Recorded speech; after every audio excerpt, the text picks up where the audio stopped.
الحمد لله رب العالمين والصلاة والسلام على يا رسول الكريم أما بعد بسم الله الرحمن الرحيم وما أرسلناك إلا رحمة للعالمين صدق الله العظيم.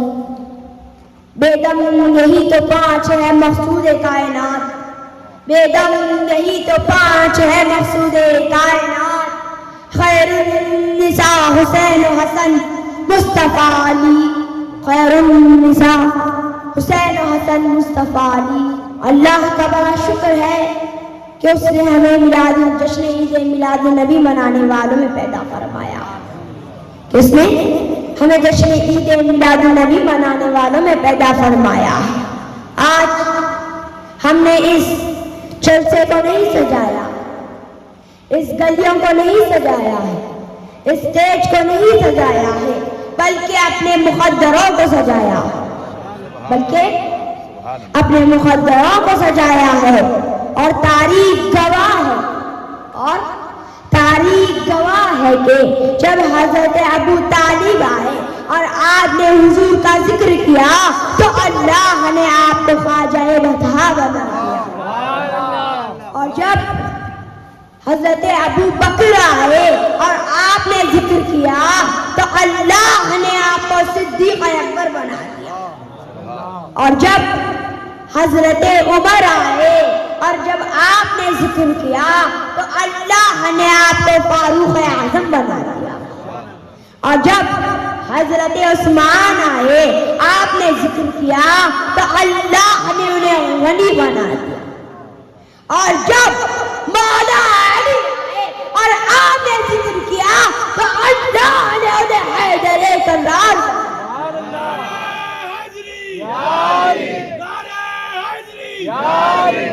تو اللہ نے انہیں حیدر کرار بنا دیا. اور جب سید شاہ عبد القادر جیلانی آئے اور آپ نے ذکر کیا تو اللہ نے آپ کو غوث الاعظم بنا دیا. اور جب معین الدین چشتی حسن سنجلی آئے اور آپ نے ذکر کیا تو اللہ نے آپ کو غریب نواز بنا دیا.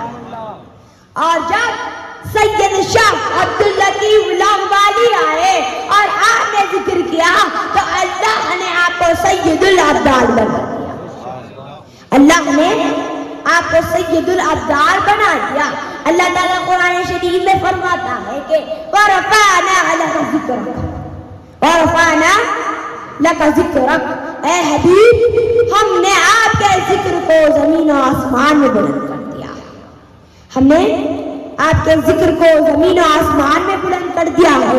اسی آیت کی تفصیل میں مولانا فخر الدین رازی فرماتے ہیں کہ اے حبیب، اللہ نے آپ کے ذکر کو زمین و آسمان میں بلند کر دیا ہے.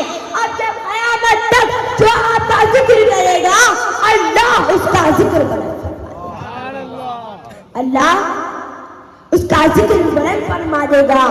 اور جب سرکار کی ولادت ہوئی، سرکار حضور کی ولادت ہوئی تو رات جا رہی تھی، دن آ رہا تھا. رات ختم ہو رہی تھی، دن شروع ہو رہا تھا. کیونکہ اگر ہمارے نبی صلی اللہ علیہ وسلم رات میں پیدا ہو جاتے تو دن رسوا ہو جاتا، اور اگر دن میں پیدا ہو جاتے تو رات رسوا ہو جاتی. تو اللہ نے ہمارے نبی کے لیے ایسا وقت مقرر کیا کہ اس میں رات بھی شامل تھی، دن بھی شامل تھا، دن بھی شامل تھا اور رات بھی شامل تھی. دن بھی شامل تھا اور رات بھی شامل تھی.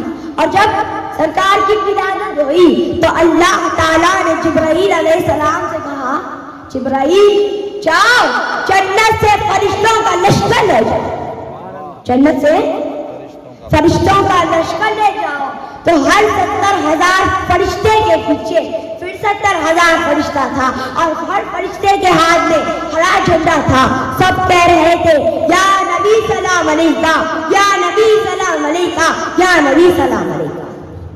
اور بی بی آمنہ فرماتی ہے کہ جب سرکار کی ولادت اور حضور صلی اللہ علیہ وسلم کی ولادت ہوئی تو سارا آسمان ہرے جھنڈوں سے بھر چکا تھا.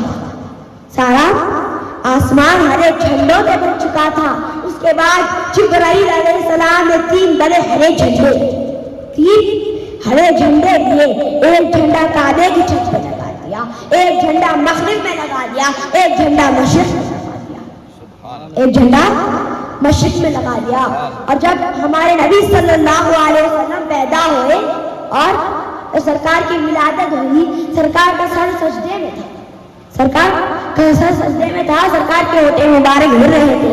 بی بی آمنہ حیرت میں آ گئی، کہنے لگی کہ سنو میرے شہزادے کیا کہہ رہے ہیں، دیکھو کہ میرے شہزادے کیا کہہ رہے ہیں۔ تو جب کان لگا کے سنا تو نبی فرما رہے تھے، یا اللہ میری امت کو بخش دے، یا اللہ میری امت کو میرے حوالے کر دے، یا اللہ میری امت کو میرے حوالے کر دے۔ تو ہمارے نبی نے اپنی میلاد پر اپنی امت کو یاد کیا،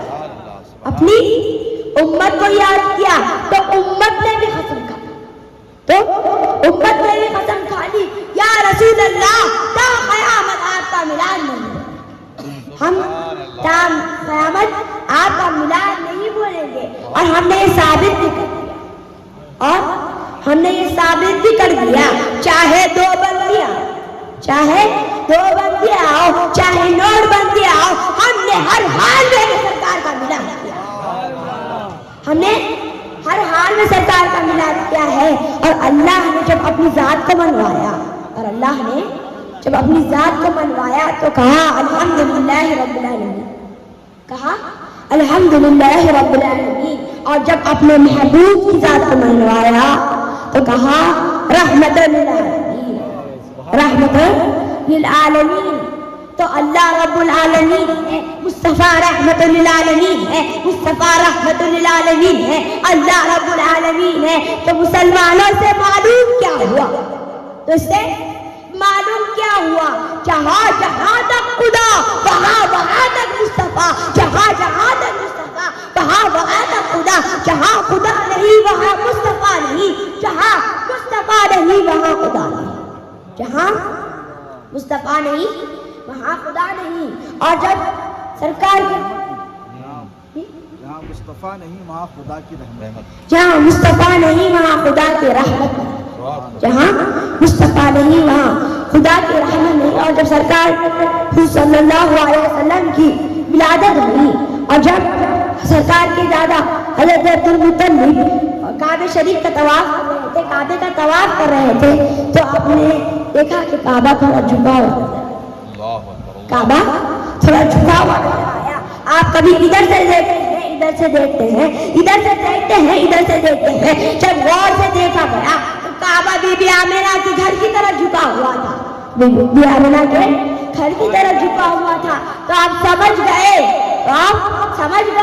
آج وہ ذات پیدا ہو چکی ہے، کعبے کو کعبہ بنانے کے لیے، آج وہ ذات پیدا ہو چکی ہے۔ اور جب کئی لوگ کہتے ہیں کہ تم میلاد النبی کیوں مناتے ہو، تم نبی کا میلاد کیوں مناتے ہو، تو سنو، ہمارے نبی اللہ کی قسم تمہارے جیسے نہیں تھے، ہمارے نبی تمہارے جیسے بالکل نہیں تھے کہ جب ہمارے نبی پیدا ہوئے تو جنت کے لباس میں لپٹے ہوئے پیدا ہوئے، اور جب پاکی کی بات آتی ہے تو ہمارے نبی جنت کے چشموں سے غسل لے کے آئے تھے، سرکار جنت کے چشموں سے غسل لے کے آئے تھے۔ اب ہماری ساری زندگی بھی سرکار کی شان بیان کرتے رہے تو ہماری سب کی زندگیاں ختم ہو جائیں گی لیکن شان ختم نہ ہوگی، لیکن سرکار کی شان ختم نہ ہوگی۔ میلاد النبی کا اصل مقصد جلسے کرنا، جلوس نکالنا، لائٹیں کوئی لگانا نہیں ہے، اصل مقصد تو یہ ہے کہ نبی کے سنتوں کو تازہ کیا جائے، سرکار کے سنتوں کو تازہ کیا جائے، مسجدوں کو آباد کیا جائے، جس کو مدد کی ضرورت ہے اس کی مدد کی جائے، کسی بھوکے کی مدد کی جائے، کسی بھوکے کو کھانا کھلایا جائے، وما علینا الا البلاغ۔ السلام علیکم ورحمۃ اللہ۔ خواجہ اجمیر کا ہم نے سنا فرمان ہے، دین حق پہ سیدہ کے لاکھ حسین، دین حق پہ سیدہ کے لاکھ حسین۔ پڑھ رہے ہو جو نمازیں، کر رہے ہو حج ادا، رونق رمضان اور